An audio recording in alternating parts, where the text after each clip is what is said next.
Bonjour à tous et bonjour Céline. Je suis heureuse de Bonjour te Coralie. retrouver.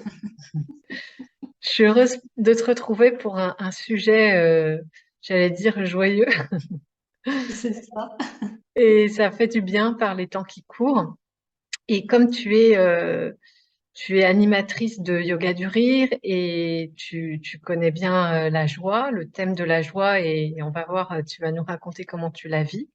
Et comment tu peux nous aider justement, nous inspirer pour pouvoir la vivre, peut-être en toutes circonstances. On va voir. Enfin, moi, j'ai plein de questions à te poser parce que c'est pas un domaine que j'ai énormément travaillé.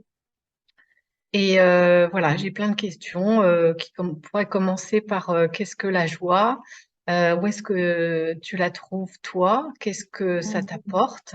Quel est le pouvoir de la joie aussi? Et puis, bah, évidemment, est-ce qu'on peut la trouver en toutes circonstances et en particulier dans la période un peu sombre que l'on vit là, dans ce changement planétaire, où il se passe pas mal de choses désagréables au niveau collectif et aussi au niveau personnel. Donc, voir comment la joie peut être une ressource là-dedans et comment y accéder facilement. Donc, je sais Mhm. pas par où tu veux commencer maintenant que je t'ai assailli de toutes ces Oui, questions. merci. Oui, ça, il y a beaucoup de choses. Peut-être tu peux nous dire comment tu définis la joie d'abord. Alors la joie, ben, pour moi, c'est ce qu'on est profondément. C'est notre essence première, en fait. Pour moi, la joie va pas sans l'amour aussi. Pour moi, c'est Mhm. vraiment les deux qui sont interreliés. Et quand on est dans l'amour, on est aussi en joie. Et quand on est dans la joie, on est aussi le cœur ouvert. Et ça rejoint aussi, enfin moi, ce que je prône, le oui à la vie. Ouais. Parce que du coup, dans la vibration de joie, ben forcément, on va amener aussi un rayonnement qui va permettre ben, d'accueillir aussi ce que la vie nous offre et puis du coup de se laisser surprendre aussi par les opportunités. Et c'est vraiment, alors quand on parle de la joie, moi je l'associe vraiment à la joie de l'enfant, d'un enfant et de notre enfant intérieur aussi, parce que cette joie finalement, quand on creuse au fond, elle est toujours là, malgré ce qu'on peut vivre, ou des fois on a l'impression justement qu'elle est peut-être moins présente, mais au fond on a toujours cette joie de l'enfant qui s'émerveille aussi de ce qu'il a autour de lui. Et donc après, moi je dirais que la joie, comment je la vis, c'est un état aussi d'émerveillement permanent, Mhm. mais dans des choses très simples. C'est voilà, regarder un papillon, regarder son animal de compagnie, faire rire de soi aussi. Il y a quelque chose comme ça dans cette notion de cette joie, mais qui est vraiment dans la légèreté. Pour moi, il y a un côté ah, ça me fait un nouvel air, je respire mieux aussi. Mhm. Ouais. Il y a vraiment cette approche. Mm. Et qu'est-ce qui étouffe la joie? Parce que tu nous dis que c'est quelque chose de spontané finalement et qui ramène à l'enfance. Donc, on serait naturellement joyeux ou c'est quelque chose qui est en nous et qui est ensuite un peu étouffé, où il y a un couvercle qui se met dessus par rapport à notre évolution quand on grandit. Et qu'est-ce qui étouffe la joie pour un adulte? Ce qui étouffe la joie, c'est dès qu'on remet le pouvoir à l'extérieur. Je crois qu'en fait, enfin, en tout cas, moi, je le ressens vraiment comme ça. C'est que si on se laisse aussi être influencé, conditionné, formaté par des choses, ben, bien sûr que ça risque aussi à un moment donné réorienter notre énergie. Et du coup, on va être encore plus en résonance avec quelque chose qui est extérieur.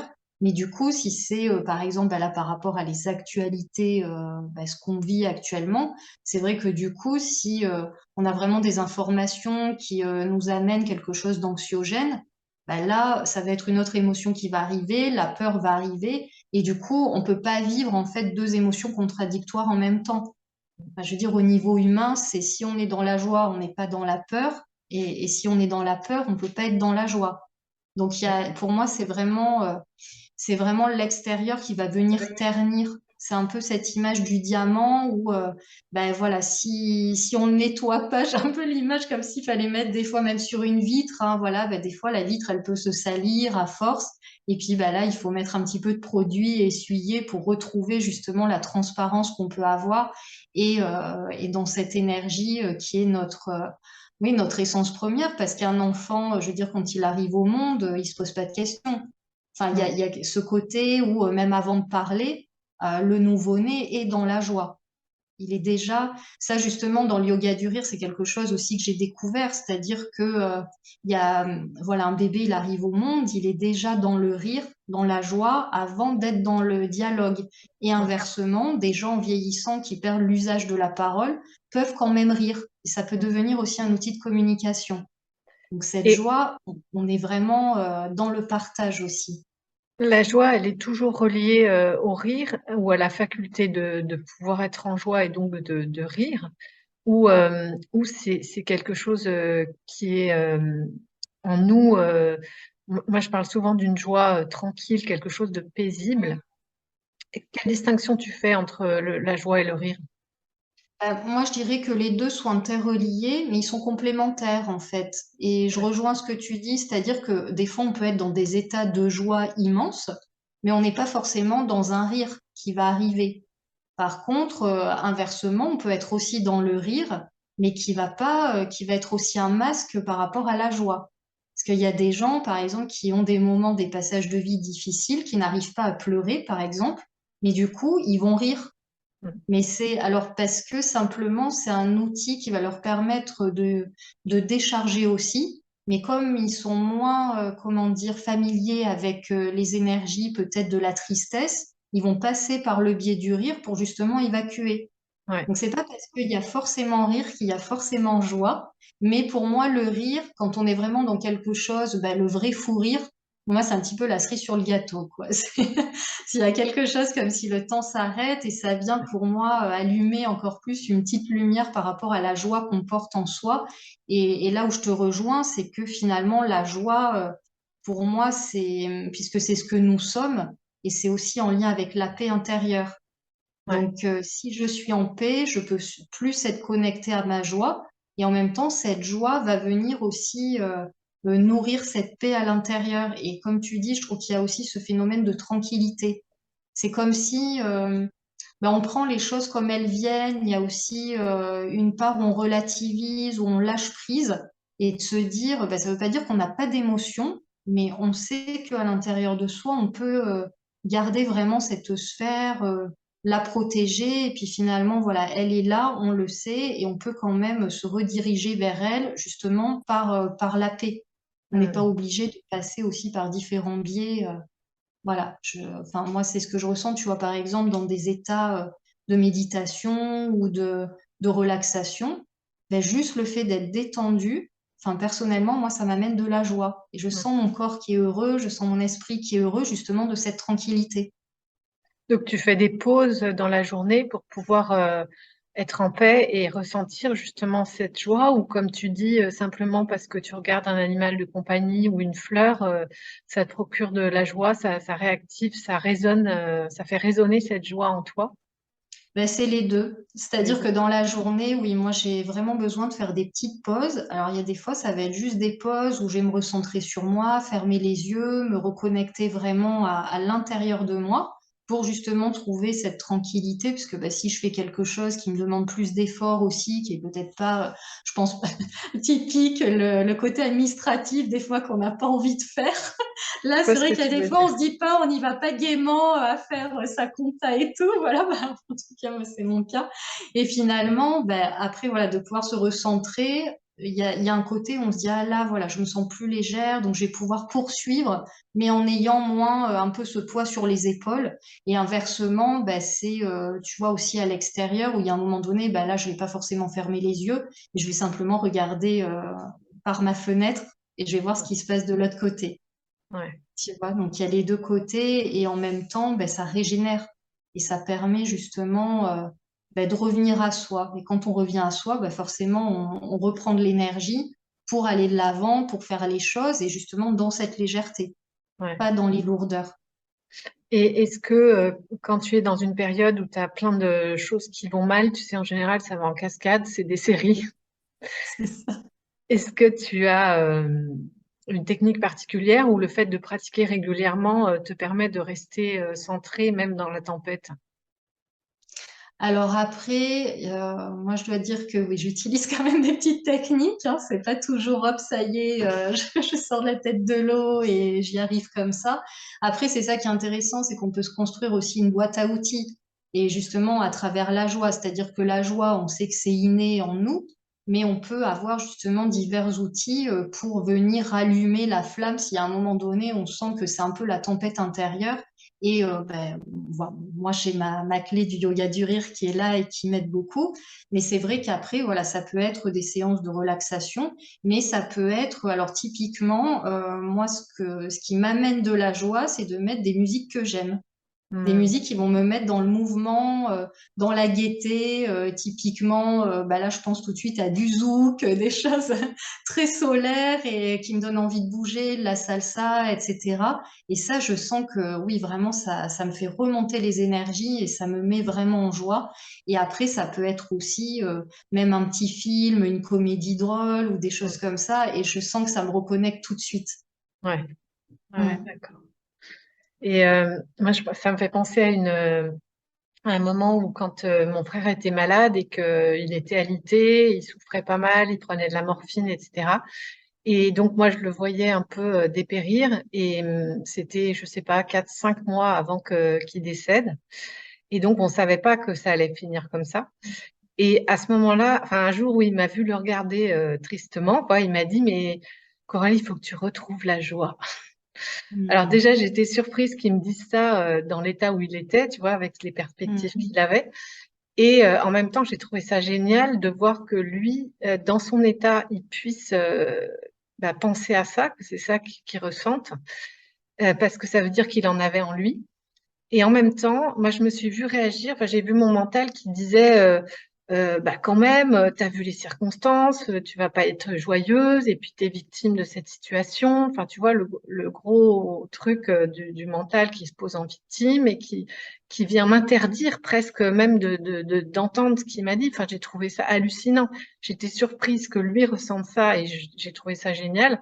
Et en même temps, j'ai trouvé ça presque déplacé, tu vois, parce que mon mental, il me disait, mais non, faut s'apitoyer sur son sort, faut compatir, faut, Mm. comment tu peux l'aider, etc. Et pourtant, je pratique beaucoup de choses, et là, c'est un peu comme si j'étais totalement submergée, donc il m'a fallu du temps pour Mm. prendre du recul et entendre et digérer ce qu'il m'avait dit, quoi. Mm. Et aussi, ça me fait penser que par rapport aux circonstances qu'on vit tous, parce que tu as dit que c'était étouffé, cette joie intérieure, par les influences qu'on recevait et que les enfants, les nourrissons, avaient accès au rire et à la joie parce qu'ils sont encore purs. Mais finalement, est-ce que, en tant qu'être humain, on n'est pas un petit peu éponge du climat dans lequel on vit, comme du climat extérieur? C'est-à-dire, si je me lève le matin et qu'il fait pas beau, bah, je me sens un peu plombée, quoi. J'ai pas la même énergie que le jour où il y a un grand ciel bleu. Mm. Et donc, on vit tous dans ces énergies, même si on est coupé des informations parce qu'on ne veut pas les écouter à cause de ça. Moi, j'ai l'impression de ressentir une espèce de stress ambiant et Mm. d'animosité, tu vois, de nervosité. Ce matin, par exemple, j'ai un livreur qui m'a livré un colis et il ne trouvait pas l'adresse parce qu'il n'y a pas de numéro. Et je Mm. suis descendue chercher le colis. Il m'a pourri d'une façon où il était, mais sur les nerfs, c'est presque, il tremblait. Mm. Et, et je me suis dit, voilà un exemple, tu vois, où moi j'essaye de me faire ma petite bulle et de me préserver de cette influence toxique qui vient du climat dans lequel on vit, de la période actuelle, Mm. des informations, de toutes les peurs qui sont générées. Et en fait, je croise quelqu'un qui vient me livrer un colis et paf, je sens mon énergie qui change. Et Mm. heureusement que j'ai été posée et centrée parce que sinon je l'aurais agressé en retour, quoi. Mm. Donc quand je suis remontée, j'en ai rigolé, du coup, tu vois. Mais c'était un rire, je sais pas si c'était un rire nerveux ou si c'était vraiment de la joie. Enfin, je me suis sentie posée et je me suis dit, bah, heureusement que tu as toute ta boîte à outils, justement. Mm. Et comment tu fais pour toi te préserver de toute cette énergie dans laquelle on baigne, en fait, même sans le vouloir, on n'est pas imperméable à tout ce qui nous agresse, c'est-à-dire l'émotion collective, en fait. Mm. Alors, ben, concrètement, tu vois, moi j'ai un peu l'image comme une plante aussi. C'est-à-dire que quand tu plantes une graine, bah, après, tu peux apporter de l'engrais par moment. Et donc, moi, je me dis justement par rapport à notre boîte à outils, bah, des fois, quand on ressort nos outils, justement, bah, on a besoin de mettre un peu double dose d'engrais pour aussi, tu vois, alimenter la joie. Donc, Mm. c'est vrai qu'il y a un peu ce côté, alors je comprends totalement le côté éponge, hein, je le vis aussi, mais c'est vrai que souvent, dans ces moments-là, moi, je sens que j'ai besoin de me recentrer encore plus sur moi et de retrouver, d'aller vers les choses qui me font du bien. Mm. Donc, tu vois, c'est comme si déjà il y avait une discipline qui était établie, une hygiène de vie, mais dans des Ouais. moments où ça peut être un peu plus raide, eh ben là, par contre, je vais essayer de faire davantage. Donc, c'est vrai que parfois, tu vois, j'en arrive à certaines journées à me dire, mais en fait, j'ai pas fait grand-chose parce que je me suis complètement préservée, j'ai pris soin de moi toute la journée. Tu vois, Mm. et presque des fois à culpabiliser de dire, ah mais là aujourd'hui, finalement, j'ai pas trop fait grand-chose de productif, etc. Mais quand je vois que le lendemain, ben là, par contre, je vais remonter en énergie ou le surlendemain, le temps dont j'aurai besoin, mais en fait, tout ce que j'ai pas fait, je vais le rattraper très rapidement. Mhm. Donc, il y a aussi cet effet moi, je dirais, c'est toujours encore une fois de bien se connaître parce que quand on est hypersensible, on sait qu'on va avoir ce côté éponge, justement, par rapport à tout ce qu'il y a autour de soi. Et c'est vrai que bah, c'est là où moi, je vais m'autoriser à justement me dire, aujourd'hui, je ne vais pas faire ce que je vois comme une contrainte. Je vais pas m'en remettre une couche. Je vais peut-être pas aller téléphoner à cette amie. Je sais qu'elle est pas très bien, mais peut-être aujourd'hui je vais pas le faire parce que là j'ai besoin moi de me recentrer justement pour aller bien et je serai pas en capacité d'amener une énergie aussi, tu vois, de légèreté à cette personne. Donc pour moi c'est toujours du réajustement permanent, mais c'est presque, bah, c'est de l'instantané. Mm. C'est-à-dire qu'on peut pas le prévoir parce qu'il y a des jours, tu vois, tu vas être mieux ben voilà, là le livreur, tu vois, tu as pu prendre de la hauteur parce que justement, tu as aussi cheminé et tu vois un petit peu ce qui se joue dans ce rapport à l'autre. Donc tu Mm. sais que c'est pas toi qui réagis. Mais c'est vrai qu'il y a des jours, eh ben, on peut être plus fatigué. Alors voilà, tu as passé une mauvaise nuit, tu es un peu patraque, eh ben oui, peut-être tu serais parti au quart de tour. Et Mm. justement, c'est dans ces moments-là où ben, on a le droit de s'octroyer un temps aussi vraiment dans sa bulle. Mm. Enfin, moi, je sais que c'est ça qui me préserve. Après, on peut pas, enfin, après, c'est pas toujours non plus être coupé du monde et fermé totalement. Mais pour moi, aujourd'hui, avec tout ce qu'on vit, mais c'est indispensable. Moi, je sais qu'aujourd'hui, si j'ai pas ces moments de bouffée d'oxygène, bah oui, je serais pas au top non plus. Tu vois, je sens que bah, Ouais. émotionnellement, je serais beaucoup plus atteinte. Et puis, bah, après, très concrètement, bah, c'est aussi s'éloigner de tout ce qui est info. Tu vois, moi, il y Ouais. a des jours, eh ben, je coupe les réseaux sociaux. Je veux dire, je regarde quasiment pas la télé. Enfin, je vais surtout pas aller regarder les infos. Et là, je me concentre sur, OK, maintenant, là, dans l'instant, est-ce qu'il y a quelque chose qui va mal? Comment je me sens? Là, tout de suite. Ben, très souvent, je me dis, ben, en fait, là, sur l'instant, mais tout va bien. Tout va bien. Mm. Tu vois, voilà, il y a un côté, bah, ok, oui, on nous dit ça, il y a ci, il y a ça, mais c'est encore l'extérieur. Mm. Et à l'intérieur, c'est à un moment donné dire, ah oui, là, je me sens un peu chamboulée parce que peut-être cette information, ça m'a heurté. Mais là, je prends la responsabilité de me remettre dans une dynamique qui me fait du bien. Mm. Donc voilà, je vais peut-être mettre une musique que j'aime, lire un bon livre, prendre un instant pour soi, justement, et pas continuer à repartir, à toujours être dans le même rythme sans ces pauses. Enfin, moi, je Ouais. sais que c'est vraiment ces pauses, c'est vital. C'est Ouais. clairement vital.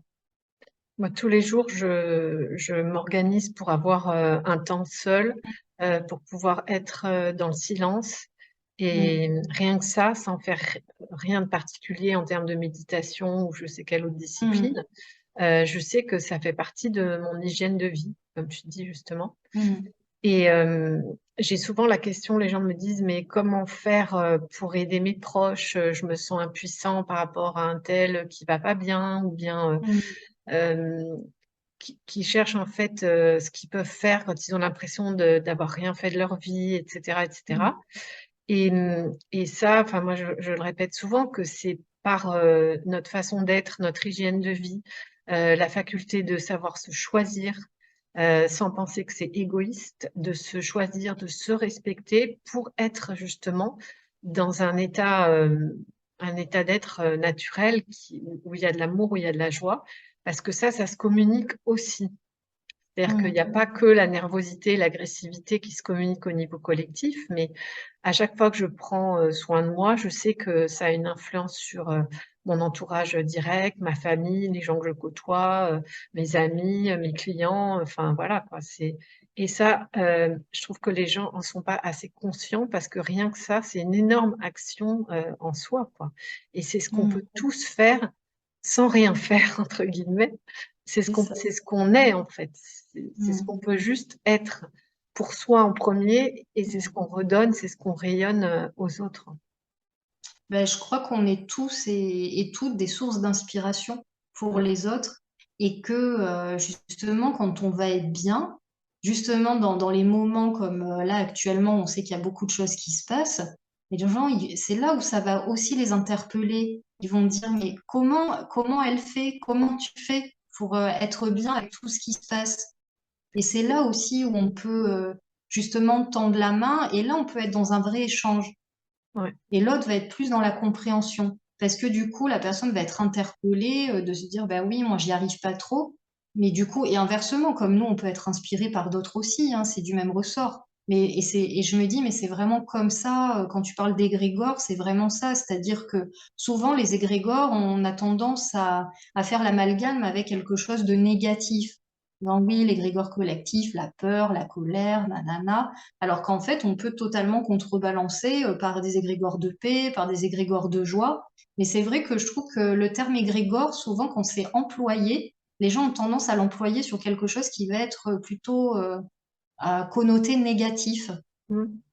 Maintenant, j'entends un petit peu plus, tu vois, égrégore de joie, mais je trouve qu'il y a quelques années, c'était toujours, quand j'entendais égrégore, c'était relié forcément à des émotions plus lourdes, à une actualité lourde.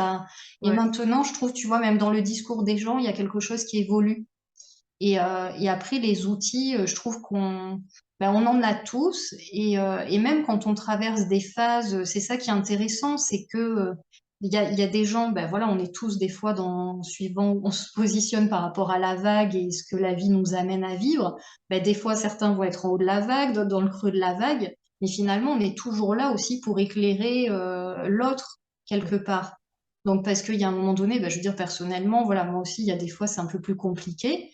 Mais du coup, je vais me dire, ah oui, mais là, voilà, telle personne qui m'inspire, elle est en ce moment dans le haut de la vague. Donc du coup, hop, ça me fait aussi remonter parce que je me dis, ah ben oui, finalement, voilà, il y a la ressource qui est là, je vais y arriver. Et inversement, ben, quelqu'un qui va être dans le haut va se dire, ah ben oui, peut-être que la prochaine vague, je vais être dans le creux, mais je sais que j'ai mes ressources. Mm.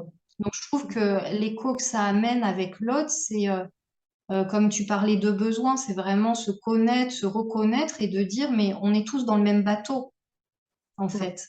Et il y en a, ben oui, il y a un moment donné, on va avoir le bal de mer pour certains.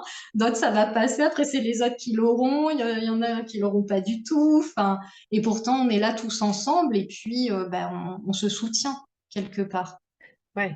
Mais qu'est-ce que tu dis à une personne qui te dit, ah bah oui, pour toi c'est facile, tu as tes outils, tu as fait tes expériences, mais moi j'ai telle maladie, ou bien moi je suis mère célibataire, ou bien moi je viens de me faire virer de mon boulot, ou bien, tu vois ce que je veux dire? Toutes Eh ben les... déjà, enfin, tu vois, moi, je dirais que la première chose où là, je prends ma responsabilité, c'est d'écouter la personne. Tu vois, il y a des fois, je vais même pas forcément répondre maintenant. Avant, je vois que j'avais tendance à, tu vois, essayer aussi de absolument être dans le rôle de la sauveuse, hein, tu vois, de dire oui, mais regarde, tu peux faire ci, tu peux faire ça. Mais il y a des fois, la personne, elle peut pas l'entendre. Tu vois, c'est pas du tout le moment. Mais juste le fait de l'écouter, d'être dans la tranquillité, eh ben, très souvent, ce que j'ai remarqué, c'est que les gens me disent, ah, ça m'a fait du bien. Mm. Et pourtant, il n'y a même pas eu forcément quelque chose qui a été traduit pour dire, regarde, tu peux utiliser ça ou faire comme ci, comme ça. Mm. Et donc, c'est là où quand la personne, elle dit, ah, là, je me sens bien, et c'est soit je laisse passer du temps, ou après, si c'est quelqu'un de proche, ou là, je vais lui dire, ah ben, tu vois, voilà, peut-être va vers ça, parce que tu vois, dans ce que tu m'as dit, je pense que à voir si ça te correspond, ou peut-être de voir les choses comme ça. Mais il y a toujours besoin aussi d'un sas de décompression. Mm. Et je pense que c'est ça aussi qu'on nous apprend pas. Tu vois, c'est que des fois, dans les émotions, ça vient nous prendre comme ça, surtout, voilà, tu vois, le côté éponge ou dans les expériences de vie. Et quand tu dis, en plus, quand tu arrives, les mots, enfin, ce qu'on peut qualifier d'expérience pas top, c'est un peu en cascade, quoi. C'est ça, tu vois, t'as le premier truc, la panne de voiture, après t'as le chauffe-eau qui lâche, t'as une fuite.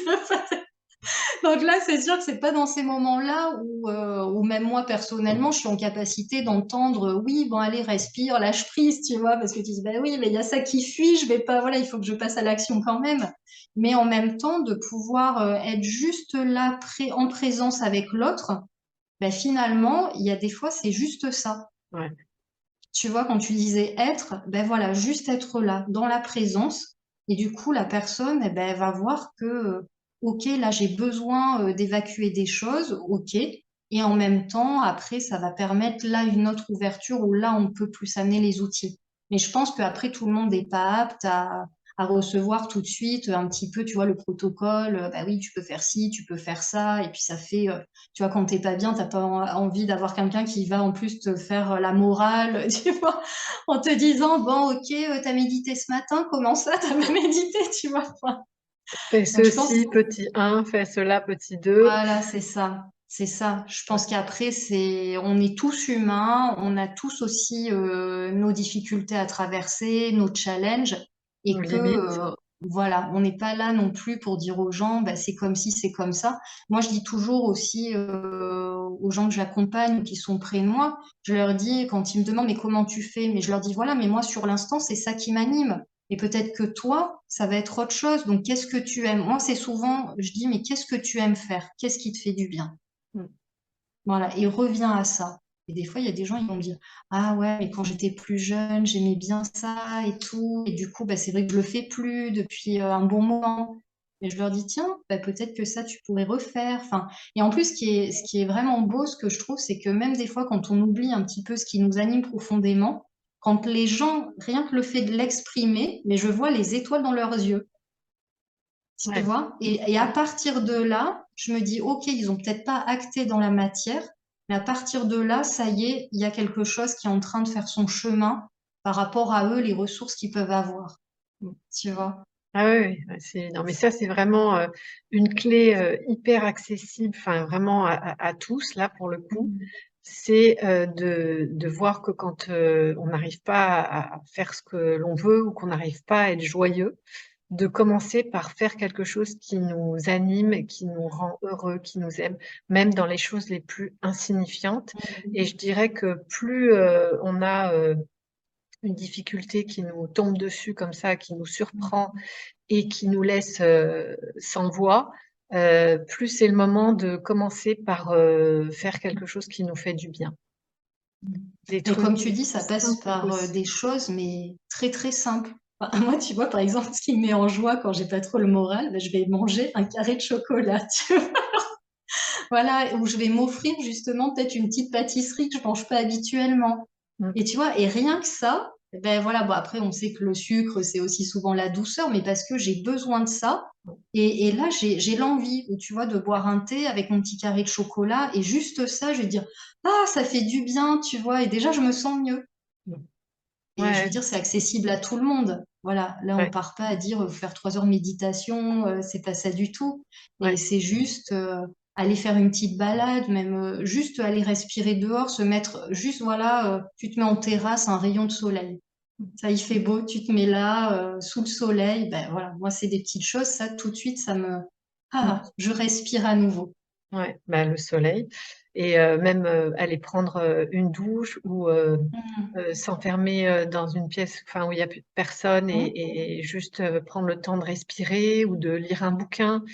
Mais souvent, les gens me disent qu'en fait, ils s'interdisent de faire ça parce qu'ils vont sur la priorité ou parce qu'ils sont complètement sous l'emprise des énergies négatives des autres ou des leurs suite à une mauvaise nouvelle, par exemple.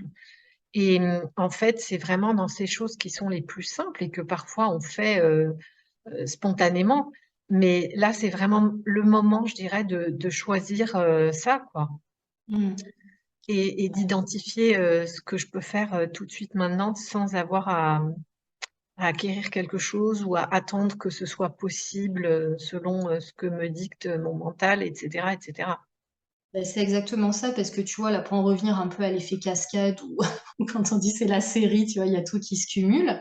Mais ce qui se passe aussi, c'est que oui, il y a quelque chose de très factuel dans ce qui est vécu, mais combien de fois le mental va venir surenchérir aussi, tu vois? Donc, en fait, moi, j'ai l'impression qu'il y a, OK, ce qui est factuel et ce qu'il y a à gérer, mais il y a aussi, à l'intérieur de nous, on se crée notre propre série, d'histoires.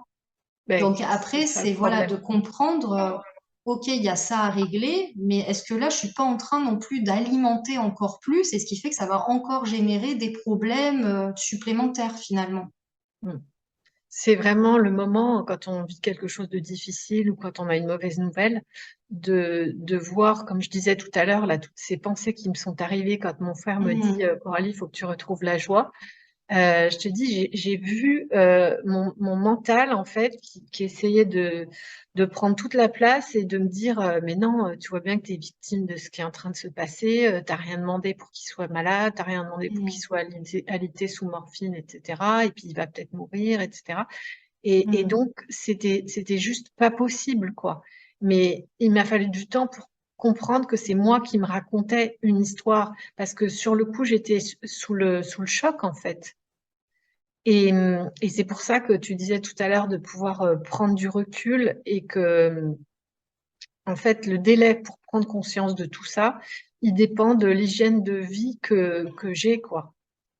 Et de comment j'ai appris à prendre conscience de tout ça, de quelle façon je me raconte des histoires, de quelle façon je me juge, de quelle façon j'ai créé les circonstances que je suis en train de vivre, parce que très souvent, on les crée nous-mêmes, hein, même pour une fuite Mhm. d'eau. Je ne sais pas si tu connais le symbolisme, bah, tout le monde connaît le symbolisme des symptômes dans le corps, des maladies, etc., hein, on trouve tout sur Internet maintenant. Et bah, c'est pareil pour une fuite dans sa maison ou enfin, tout ce qui peut arriver à notre maison. En fait, symboliquement, notre maison, c'est notre corps, notre intérieur. Et donc, on fait facilement les liens.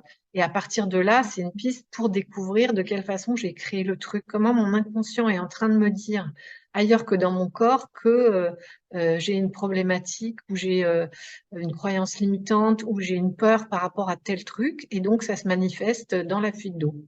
Mhm.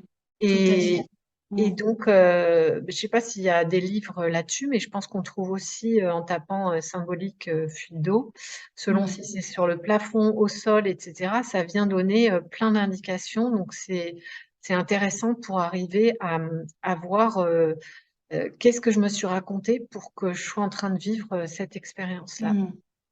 Parce qu'il n'y a que en prenant conscience qu'on peut s'en libérer aussi.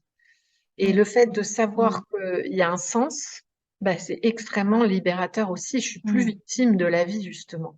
J'ai quelque chose à comprendre là-dedans, même dans une vitre qui est pétée, ou enfin tout ce qui Mhm. peut arriver chez soi, quoi.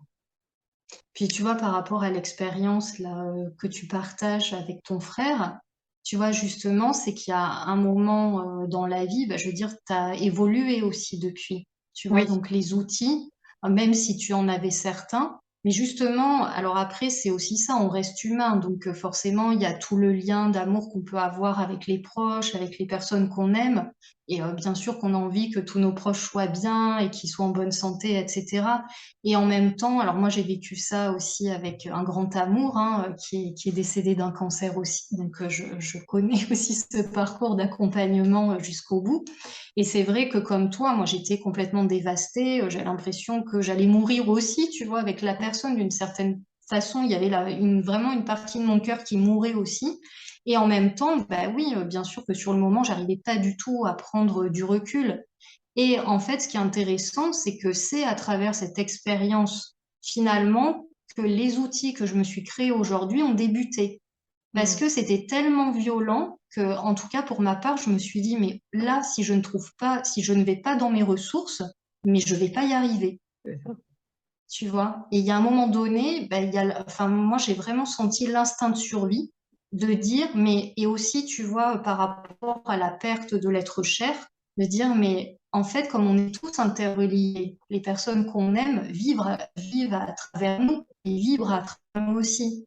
Donc, tu vois, il y avait, moi, je me raccrochais à ça, en fait, en Mhm. me disant que finalement, ben non, moi, j'avais envie de vivre et que la personne n'était peut-être pas là, mais que finalement, on était quand même en lien et que Mhm. je porte dans mon cœur tout l'amour que j'ai pour cette personne. Et donc, du coup, j'ai aussi envie d'avancer avec cette partie de l'être que j'aime profondément et en même temps d'aller à la découverte de moi-même et par rapport à cette expérience, enfin, tu vois, moi, je sais, enfin, je pense comme toi, mais que ça a été le début aussi d'une autre vision des choses.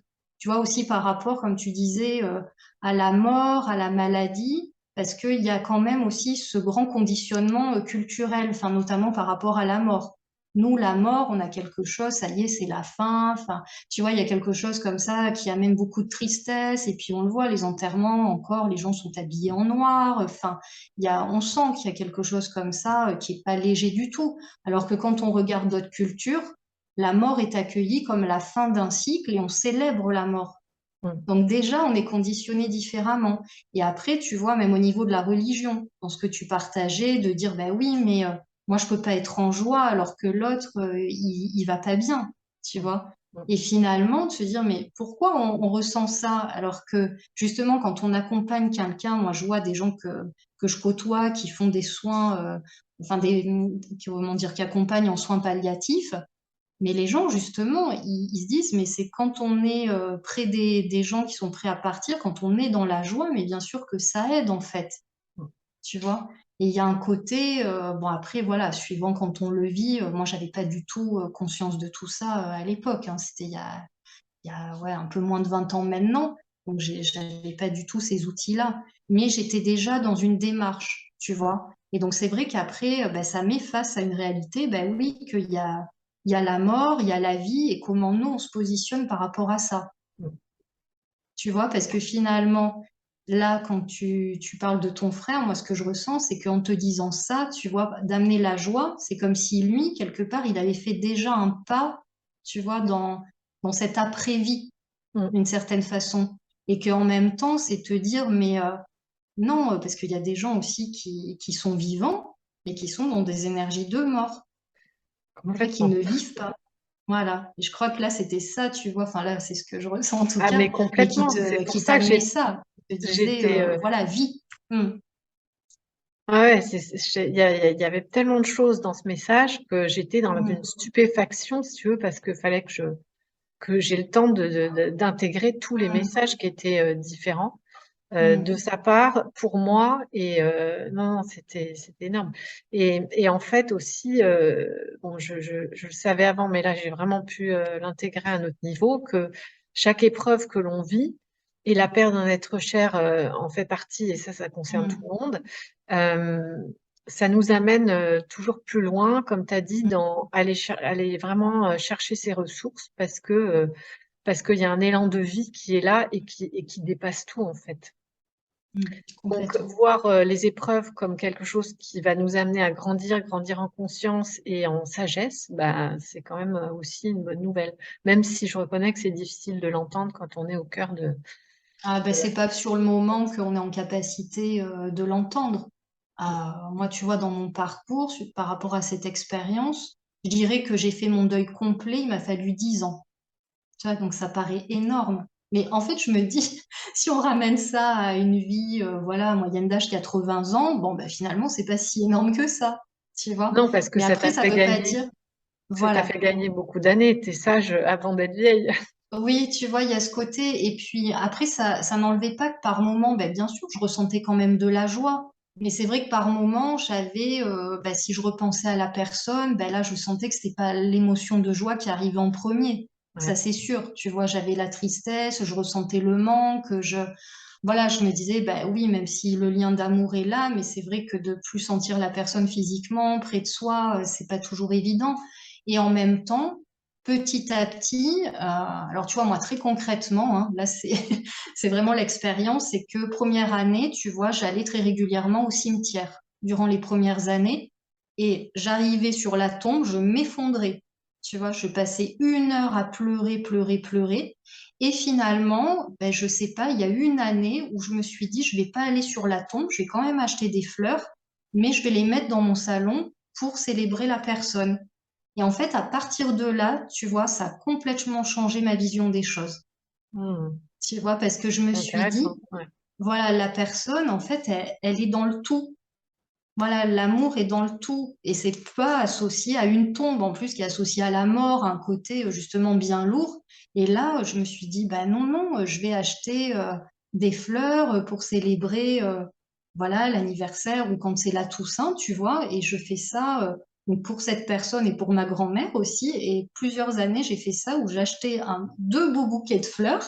Et je disais, bah, ça c'est pour Sébastien, ça c'est pour ma grand-mère. Et j'avais l'impression de les avoir avec moi dans mon salon. Ouais. Tu vois? Ouais, ben ça, je trouve ça excellent parce que c'est vraiment une clé un passage dans le deuil. Et je dirais même que d'aller, pour moi, dans un cimetière, je vais aller éponger toutes l'égrégore de tristesse qui est là parce qu'il y a que des gens qui se succèdent avec Mm, euh, le fait ils viennent de perdre un être cher. Donc, toutes ces énergies, elles restent collées. mm, Et puis c'est morbide. Enfin, je sais pas, moi j'ai jamais trouvé qu'il y avait de la joie dans un cimetière, de la paix parfois quand c'est dans la nature. mm, mm, Mais bon, voilà. mm, Et je trouve que c'est une très bonne idée là ce que tu proposes, mm. parce que ça permet de conscientiser que l'autre il est là tout le temps en fait. Il n'est pas que dans un trou dans le cimetière. Oui, et puis il y avait cette Ouais, il y a symbolique que son aussi, corps. même de faire un cadeau à l'autre. Tu vois, je sais Mm. pas, des fois je sentais que j'avais ce besoin aussi de dire, bah non, j'ai pas envie d'amener simplement un bouquet au cimetière qui va rester là à pourrir dehors. Enfin, tu vois, il y avait un peu ce Mm. truc-là. Et de dire, bah non, j'ai envie que ce soit dans le beau, à hauteur du lien d'amour aussi. Et après, tu vois, même au départ, c'était drôle parce que je me rappelle que j'achetais des bouquets. Et après, j'ai pris aussi comment dire, des petits plants de rosier, mais à planter cette fois. Mm. Tu vois, du coup, la Pour que ça symbolique était pousse. encore différente. Et oui. Voilà. Ouais. Donc, tu vois, je suis allée comme ça, mais j'ai évolué parce que j'ai pas fait ça tout de suite. Mais tu vois, après, je me Mm. suis dit, ah ben non, finalement, une plante, voilà, qui vit, bah, c'est mieux, voilà, de la mettre en terre et ça célèbre vraiment, les Mm. choses. Et en fait, tu vois, ça me fait penser aussi, comment dire, il y a plusieurs parents, quand ben, un enfant naît, ils vont planter un arbre dans le jardin. Tu vois, Ouais. cette symbolique. Et je trouve ça Ouais. hyper beau, Ouais. justement. C'est de se Ouais. dire, bah, la vie, elle est partout. Et effectivement, bah, le cimetière, c'est pas le lieu où tu as envie forcément d'aller. Et comme tu dis, ça reconnecte encore à de la lourdeur, à de la tristesse. Et moi, en fait, je me suis rendu compte de ça. C'est que finalement, même si durant l'année, tu vois, je passais une année à peu près bien et tout, j'avais l'impression, tu vois, d'avancer par rapport au deuil. Mais Ouais. dès que j'arrivais sur la tombe, je m'effondrais, mais Ah comme bah si voilà. c'était juste passé, en fait. Tu vois, j'avais aucun recul du tout. Et là, je me suis dit, bon, ok, il y a encore des étapes à passer. Et après, je me suis dit, mais le cimetière, je peux plus. Je Mm. peux plus. Et je me rappelle même qu'il y a une fois, je crois que je suis passée en voiture pas loin et j'y suis pas allée finalement. Tu vois, après, je suis rentrée chez moi et je me suis dit, non, je peux plus en fait. C'est plus là, la personne, elle est pas là, quoi. C'est pas ça. Ouais. Ouais, c'est intéressant parce que tu t'as senti en toi que ça y est, c'était plus le moment. Et ça va Mm, être un moment différent pour chacun. Et on ne peut que être à l'écoute de soi et oser ne pas y aller. Justement, décider d'arrêter. Ça ne veut pas dire qu'on n'est plus fidèle, loyal et qu'on pense plus. Bien au contraire, puisque toi, tu le fais chez toi. Et c'est comme si tu faisais un hôtel chez toi, mais c'est la façon d'accepter que l'autre, il est tout le temps là avec toi, en fait, mm, par l'esprit et d'intégrer qu'il n'y a que le corps qui n'est plus là. mm, Et moi, je vois important aussi, quoi qu'il se passe, un deuil ou autre chose, parce que pour moi, toutes les situations de rupture amènent des charges émotionnelles. Et ce que j'entends par situation de rupture, c'est euh, la perte de son emploi, la perte de sa maison si on est obligé de déménager ou si ça prend feu, ou la séparation avec des amis, un ami, avec dans le couple, le divorce, les accidents, la maladie, tout ça, c'est ce que j'appelle les situations de rupture, c'est-à-dire où on n'a plus d'autre choix que d'aller chercher justement ces ressources à l'intérieur. C'est des épreuves qui nous font grandir. Et comme ça amène forcément un impact, un choc émotionnel, comme tu l'as fait, c'est important d'aller à un endroit pour déverser toute cette charge émotionnelle. C'est-à-dire que mm. l'énergie, il faut qu'elle sorte. On peut Oui. pas juste se dire, ah bon, bah alors je vais grandir, tout va bien et je vais faire direct du yoga du rire. C'est Enfin, on ça. peut faire du yoga du rire aussi, mais je pense que c'est important de vider Mm. la poubelle quelque part avant de pouvoir ressentir autre chose. Et tout à l'heure, au début, je voulais te demander si tu faisais une distinction entre la joie et les émotions, par exemple, d'euphorie, d'excitation, ou les autres émotions qui sont plus lourdes, comme la peur, la tristesse ou la colère, parce que pour moi, c'est pas la même chose. Oui. Et je pense Mm. que ça fait partie, ces charges émotionnelles qu'on a en nous, des choses qui étouffent l'état d'être joie, quoi, la joie spontanée Oui. et naturelle de ce Mm. qu'on est en essence. Ah oui, je suis complètement d'accord parce que dans la joie, c'est ça, quand tu évoques l'excitation ou l'euphorie, pour moi, ça n'a rien à voir. C'est pour moi, la joie, tu vois, c'est quelque chose de calme en fait, de léger. Mais l'euphorie, l'excitation, ça fait faire les vagues comme ça, tu vois. Donc, je Mhm. trouve qu'au contraire, ça a tendance à fragiliser.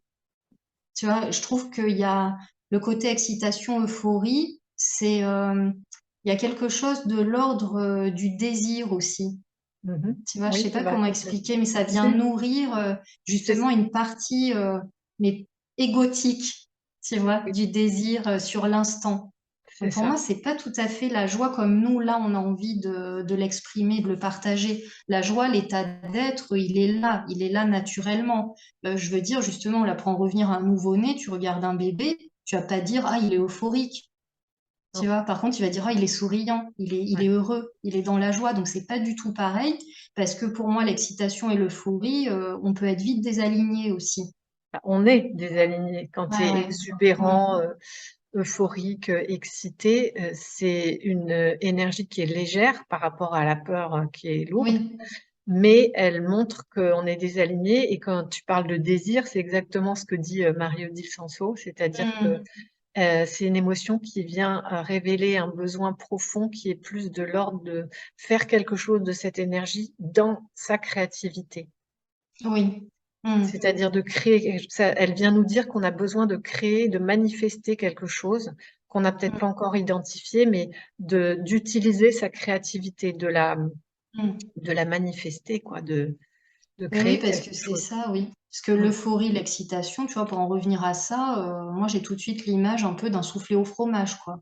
Mm. C'est-à-dire que tu vois, ça va monter, tu dis ah c'est super et tout, et puis bah, là le soufflet il retombe, et si ça se passe pas comme toi t'avais envie, tu vois, il y a ce côté, bah là ça retombe tout de suite, et puis bah là tu te retrouves encore au creux de la vague, mais Plus bas, plus bas voilà, même. t'es pas du tout connecté à ta joie Ouais, originelle. ouais. Mm. Et alors, dans le yoga du rire, comment ça se passe? Est-ce que c'est juste de stimuler ces hormones euh, ou bien il y a une mécanique du rire? Comment ça se positionne par rapport à tout ça entre la joie d'être et les émotions, lourdes ou légères? Alors, moi, ce que j'aime beaucoup dans l'approche du yoga du rire, c'est que, alors bon, là, on dit yoga du rire, mais on peut aussi parler du rire sans raison. Donc, moi, c'est ça que j'aime beaucoup, c'est que finalement, c'est aussi, encore une fois, amener des outils aux participants, donc aux rieurs et aux rieuses, pour qu'ils puissent aussi s'en servir dans des moments où, bah, voilà, ils peuvent être aussi un peu plus en difficulté. Et en même temps, ce qui est intéressant, c'est vraiment d'intégrer que le rire fait aussi partie de nous et comme la joie, on n'est pas obligé d'avoir un stimuli extérieur pour amener le rire Mm. et donc d'être dans un état de joie. Donc ça, forcément, c'est quelque chose qui m'a parlé tout de suite. Et après, très concrètement, alors oui, il y a quand même le côté thérapeutique de la pratique parce qu'en fait, notre cerveau fait pas la différence entre un rire forcé et naturel. Donc même quand on va se forcer, on va libérer les endorphines, donc qui vont nous amener un bien-être sur tous les plans. Donc c'est ça qui est intéressant. Et moi, ce que j'aime beaucoup, c'est que donc le yoga traditionnel va être plus en intériorité pour amener Mm. un état de bien-être. Et le yoga du rire va au contraire être dans l'ouverture à l'autre, dans la connexion à l'autre. Et en fait, c'est ça, moi, que j'aime, c'est que il y a ce partage avec les uns et les autres. Donc au départ, ben, tu vois, dans une séance, c'est pas donné à tout un chacun d'arriver, d'avoir un fou rire naturel comme ça, d'autant quand tu connais pas les gens. Et en Mhm. fait, là, j'ai repris, tu vois, des séances. Et ce que je trouve formidable, c'est que même au bout d'une heure seulement, mais quand on voit les gens détendus, et tout de suite, il y a un lien qui se crée entre les gens. Tu vois, comme si on se connaissait depuis longtemps, parce que ben, ça va être des exercices, encore une fois, très très simples, dans des jeux de rôle. Tu vois, par exemple, ça peut être imiter un animal. Je veux dire, tu vas pas imiter un animal à la base avec des gens que tu connais pas, tu vois. Tu vas pas faire le gorille, aller chercher des poux chez ton voisin ou ta voisine, tu vois. Donc, il y a des exercices de ce type. Et c'est vrai qu'au départ, les gens sont toujours dans la surprise. Mais comme finalement, ils voient les autres faire et eux, bah, ils le font aussi, tu vois, il y a un côté où on rit de soi, on rit de l'autre, mais c'est vraiment, on est tous pareils. Ouais. Voilà, on est Ouais, il tous y a une dans ce égalité. partage-là. Et finalement, ben, on n'est pas plus l'un, pas plus que l'autre. On est en train de faire le gorille qui a un creux et qui va aller manger des poux. Et en fait, ça, il y a vraiment, tu vois, des gens, par exemple, qui me disaient, mais moi, même si je fais ça avec mon mari, mais il va me prendre pour une folle. Tu vois. Et en Le fait, mental. Le voilà. mental. Et en fait, ce qui est intéressant, c'est que moi, je disais aux gens, oui, bien sûr, il y a peut-être des exercices comme ça, mais il y en a d'autres qui sont applicables partout. Et en fait, notamment, par exemple, tu vois, tu es en voiture, tu es dans un embouteillage, voilà, il y a des gens qui s'agacent, etc. Ben là, tu peux aller trouver des petits exercices qui vont faire que, ben voilà, tu vas pouvoir stimuler du rire. Et du coup, tu vas prendre les choses avec beaucoup plus de légèreté. Ça permet vraiment de relativiser. Parce que moi, ça m'a permis, au niveau de la pratique, de beaucoup plus rire de moi et de ce que je vis, justement. Tu vois, parce que c'est comme si le rire, ça peut être des choses, tu vois, moi, là, ce qui me vient tout de suite, c'est, OK, ben, tu peux faire le rire, tu reçois ta feuille d'impôt, quoi. Pour ta feuille d'impôt, alors oui, ça peut paraître, tu vois, complètement, mais OK, perché et tout, mais de se dire, ah, mais OK, j'ai ma feuille d'impôt, je me force un peu à rigoler, même si ça paraît, on se dit, bon, c'est un peu bizarre, mais moi, je me rends compte que, ben oui, je vais le faire, mais je vais être beaucoup plus apaisée. Hmm. Tu vois, au lieu d'être tout de suite énervé, ça va contrebalancer. Et en Ouais. fait, moi, j'ai l'impression que vraiment le rire, c'est comme un muscle. Ouais. Tu vois, c'est plus on rit, plus on Non. relativise et plus on est dans l'émerveillement de la vie, plus on est dans la joie, plus on a envie de rire. Tu vois, c'est le cercle vertueux, en fait. Hmm. Donc ça, je remarque que, ouais, et puis bon, après, il y a des natures aussi, hein. Il y a des gens Ouais. qui ont le rire plus facile, d'autres moins. Mais en fait, c'est ça que je trouve beau, c'est que comme on est dans un partage aussi avec ensemble, ben, Mhm. c'est comme si on s'entraîne. Donc les gens qui vont avoir le rire facile, ou alors qui ont un rire particulier, ça fonctionne très Ouais. bien aussi. Voilà, des rires qu'on n'a pas l'habitude et des gens qui se lâchent et qui disent, ah ben oui, mais moi je peux pas rire comme ça, ben, tout de suite, ça va entraîner le rire chez les autres et justement des Et, gens qui disent, ah non, mais moi j'arrive, je sais pas si je vais rire et puis finalement, à la fin, ils se surprennent eux-mêmes. ouais. Mm. Et je voulais te demander qu'est-ce qui se passe dans le fou rire parce que bon moi il y a des gens quand j'écoute des humoristes ça me fait pas forcément rire si c'est pas Mhm. mon humour. Mm. D'ailleurs il y a des styles d'humour qui me plaisent pas du tout. Mais Mm. quand il y a quelqu'un qui a un fou rire pour moi c'est vraiment communicatif. C'est-à-dire que je finis Mm. par avoir un fou rire. Qu'est-ce qui se passe? Bah, en fait, je pense que le fou rire, c'est tellement, comment dire, tellement la spontanéité de l'être qui s'exprime que, en fait, le mental, il peut pas interférer. D'accord. Ça, je pense qu'il y a quelque chose de cet ordre-là, parce que tu vois, dans le yoga du rire aussi, c'est que au-delà des exercices, très souvent, à la fin, on termine par une méditation du rire. Et en fait, on est allongé en étoile, donc sur le dos, et en fait, on ne voit plus les participants avec lesquels on a partagé les exercices. Et en fait, la consigne, c'est on rit, voilà, et on voit ce qui se passe. Et Mhm. très souvent, tu te dis, bah, ok, ça va durer 3 minutes, mais il y a des fois en fait, ça part, mais pendant 20 minutes, parce que, tu vois, on ne se voit pas, mais juste d'entendre rire quelqu'un, tu Mhm. vas rire, une autre personne va rire, après ça se calme un peu, il y a une autre qui va se remettre à rire, etc. Et des fois, je me dis, mais tu pourrais passer une journée comme ça, avec des gens que tu ne connais pas, à rester au sol et à rire. Ouais, c'est dingue. Et on sent qu'il y a une connexion. Alors après, c'est vrai que là, je ne sais pas précisément, tu vois, au niveau scientifique ou médical, enfin, qu'est-ce qui se trame. Mais en tout cas, dans l'énergie, oui, c'est très communicatif. Et après, tu vois, moi, je me dis, c'est un peu comme le bâillement. Mhm. Ouais. Tu vois, tu as quelqu'un qui bâille, ben, tu sais pas pourquoi, tu vas te mettre à bâiller. Mhm. Ah, t'as coupé ton micro. C'est comme si le corps reconnaissait, du coup, tu vois, ce qu'on vibre. Mhm. Voilà, Ouais. c'est pas du semblant, Ouais, mais on tu vois, parlait des avec influences, ça marche pour le négatif comme pour le ça. positif. Oui, et Ouais, mais puis c'est je pense génial. que en fait, on associe, enfin, le rire est associé à quelque chose de positif, tu vois, quand t'as un fou rire, t'es bien après, et donc je pense que, tu vois, le corps, il garde aussi en mémoire tout ça. Ben oui, bien sûr. Voilà, donc le, Donc, plus voilà. on s'entraîne, c'est comme quand on fait de la marche à pied ou du sport, Mm, bah, le mm, corps, il est habitué, il en redemande et ça fait partie mm, aussi d'une hygiène de vie. Et mm. est-ce que c'est possible de le faire en ligne, le yoga du rire? Toi, tu le fais en Alors oui, présentiel? voilà, moi c'est vrai que je préfère en présentiel. Après en ligne, je sais que ça existe, hein. Il y a des gens qui le proposent en ligne, ça marche aussi. Après moi c'est un choix de le faire en présence parce que justement en ligne, je l'ai eu fait pendant le confinement parce que voilà, il n'y avait pas d'autre solution en soi. Donc c'est un très bel outil, ça fonctionne.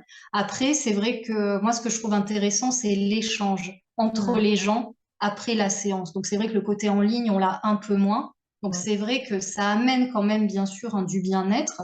Et c'est vrai que moi j'aime observer comment le lien se crée aussi entre les participants. Ouais, physiquement. Ouais. Oui, Non, parce mais qu'il y a un c'est, côté où tu vois, on n'a pas envie de se quitter quelque part. Ça, oui, je remarque beaucoup ça. Ouais. ça crée une forme de lien et peut-être Mm. d'attachement, je sais pas. Mais c'est intéressant pour les gens qui doutent du fait qu'on ne puisse pas ressentir les choses en ligne Mm. ou que les énergies, qu'on n'est pas perméable, etc. Ben, bien sûr que si, puisque ça le montre. Et moi, je fais des séances en Mm. ligne, quasiment exclusivement en ligne, et je ressens exactement la même chose que quand je suis en présentiel. En tout cas, Mm. quand on est que deux, ça marche parfaitement. Je ressens Mm. exactement la même chose que quand j'étais avec les gens physiquement. Oui. Donc voilà, Mm. il n'y a pas de séparation dans l'énergie et dès qu'on est connecté par le regard, par une caméra, en fait, bah, ce lien est renforcé et Bien sûr, l'énergie passe aussi. oui. Mm. Ok, donc toi, tu es dans quelle région? Tu fais tes Alors moi, je cours? suis là en Dordogne, mais comme je suis limite Charente, du coup, je fais sur les deux départements. D'accord. Donc on mettra ton adresse mail en dessous de la vidéo pour que les gens puissent te Ça contacter. marche. Ok. Ok. Bah écoute, Et je te après, ce que je voulais remercie. dire Ouais. aussi, tu vois, juste par rapport au yoga du rire, alors moi, je suis quand même dans une démarche aussi d'aller chez les particuliers. Mhm. Donc voilà, c'est aussi, tu vois, les gens qui ont envie de faire, par exemple, un anniversaire ou un moment entre amis. Ça peut être aussi ça, parce que des fois, les gens, ils pensent, oui, qu'il faut trouver un club de yoga du rire, etc. Mais parfois, certaines personnes peuvent être moins à l'aise, tu vois, quand ils connaissent pas. Donc des fois, Mhm. il y a des gens qui me contactent pour me dire, ah, mais est-ce que c'est possible si je suis, voilà, si j'ai des amis dans mon salon que vous veniez? Donc oui, ça se fait aussi. Et là, pour un anniversaire, par exemple, tu vas faire comme un cours de yoga du rire ou tu fais une animation, un truc différent? C'est comme du yoga du rire, mais si tu veux, moi, je me laisse complètement porter aussi par l'énergie du groupe. Donc, tu vois, D'accord. déjà par rapport s'il y a des enfants, des adultes, si, quelle tranche d'âge, ce qu'ils ont envie, et puis discuter un petit peu aussi en amont avec eux, tu vois. Et après, Mhm. moi, ça me permet d'orienter par rapport justement à ma boîte à outils avec tous mes exercices divers et variés, de pouvoir proposer ce qui va aussi correspondre plus à l'énergie du moment. Donc Mhm. voilà, tout est possible en fait. Et tu vois, dans D'accord. la pratique, ce que j'aime aussi, c'est que ça va, pour ma part, de 3 ans, la plus jeune, jusqu'à 103 ans en EHPAD, Mhm. tu Ah vois. ouais, ouais, Donc il c'est n'y a pas d'âge. accessible à tout le monde, même à des personnes justement qui auraient des difficultés pour faire du sport. C'est complètement préconisé pour des personnes à mobilité réduite. Voilà, Ouais, vraiment, c'est tout public en fait, hein. Tout ouais, est possible. ouais. Ah bah, c'est génial. Encore une discipline accessible à tous et en plus Mm. joyeuse et qui que du positif. Bah, merci beaucoup et je rappelle aussi que tu as ta chaîne qui s'appelle Oui à la vie, sur laquelle tu fais régulièrement des petites capsules qui font du bien. Donc je mettrai aussi le lien sous la vidéo. Et puis, bah, si vous avez d'autres questions sur cette thématique, ce sera avec joie de pouvoir répondre à ces questions. Et je ne sais pas si tu voulais dire autre chose pour conclure, Céline. Écoute, là, ça me semble très complet. Donc, je tiens à te remercier pour cet échange aussi. Et puis finalement, c'était très riche. On a parlé aussi de plein de choses diverses et variées, mais finalement qui rejoignent aussi cette énergie de joie. C'est ce que nous sommes. Ouais, Donc, merci pour ce partage. ok. Bah, merci à tous pour votre fidélité et puis à bientôt pour une autre vidéo.